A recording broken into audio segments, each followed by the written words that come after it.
Assalamualaikum warahmatullahi wabarakatuh. Perkenalkan, nama aku Titin Ayu Safitri, mahasiswa IAIN Kediri, Prodi Psikologi Islam, peserta KKN dengan kode DPL 087. Kali ini aku akan membahas mengenai waspada datangnya musim pancaroba. Yuk, simak videonya.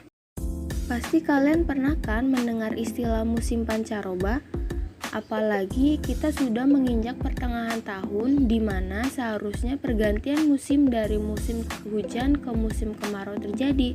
Pergantian musim ini dapat dilihat dari tingkat intensitas cuaca ekstrim yang berubah-ubah tidak menentu. Musim pancaroba sendiri merupakan musim beralih antara dua musim, yaitu musim penghujan ke kemarau ataupun sebaliknya. Musim ini ditandai dengan pergantian kondisi cuaca yang terjadi secara cepat dan tidak stabil, seperti hujan lebat yang disertai petir dan angin kencang, seperti puting beliung dan badai. Apalagi saat ini sebaran virus corona atau COVID-19 belum mereda di tanah air.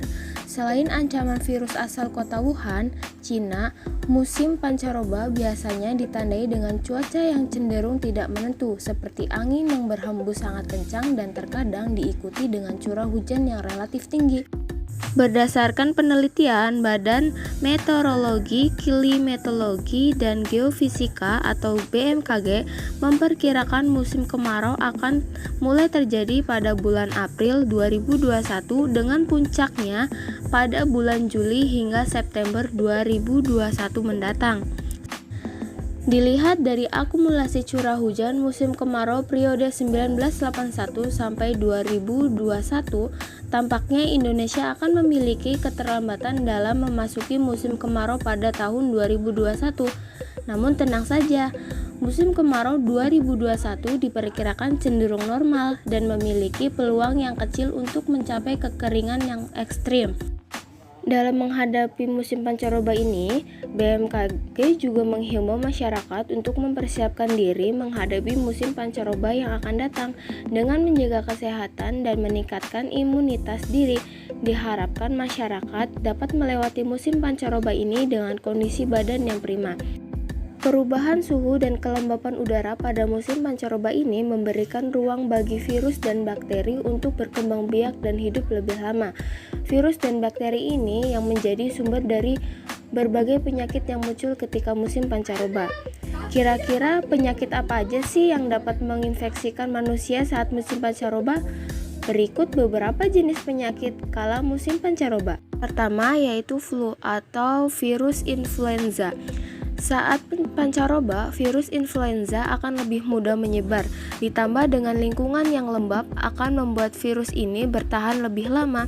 Kemunculan virus flu ditandai dengan batuk, pilek, dan sakit tenggorokan, bahkan parahnya bisa mengakibatkan demam. Kemudian demam berdarah. Demam berdarah adalah penyakit yang disebabkan oleh nyamuk. Curah hujan yang tinggi akan menyebabkan suhu menjadi lembab dan banyaknya genangan air. Sedangkan genangan air adalah tempat bagi nyamuk untuk berkembang biak. Semakin banyak genangan air, maka akan semakin banyak pula populasi nyamuk yang ada. Gejala demam berdarah ditandai dengan nyeri otot, nyeri sendi, mual, muntah, sakit kepala, dan bintik-bintik merah di kulit. Berikutnya ada chikungunya. Penyakit ini juga disebabkan oleh nyamuk dan gejalanya kurang lebih sama dengan gejala penyakit demam berdarah. Umumnya kondisi ini akan terjadi selama beberapa minggu. Berikutnya ISPA. ISPA adalah singkatan dari infeksi saluran pernapasan dan penyakitnya dapat berupa asma dan bronkitis.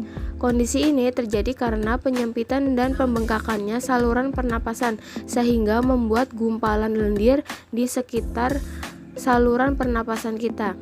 Umumnya, hal ini terjadi karena temperatur udara yang rendah dan angin yang tinggi. Kemudian diare. Karena pada musim ini virus dan bakteri jumlahnya meningkat drastis, dampaknya adalah banyak penyakit yang muncul saat musim pancaroba. Diare bisa terjadi apabila kita mengkonsumsi makanan yang tidak steril. Diare biasanya ditandai dengan tinja yang encer, sakit perut, dan gangguan pencernaan, mual, dan kembung. Nah, kemudian yang terakhir ada tipes. Penyakit tipes ini merupakan salah satu penyakit yang timbul ketika musim pancaroba. Hal itu disebabkan oleh adanya bakteri Salmonella typhosa yang berkembang biak dengan cepat pada air kotor karena pada musim pancaroba sering terjadi hujan.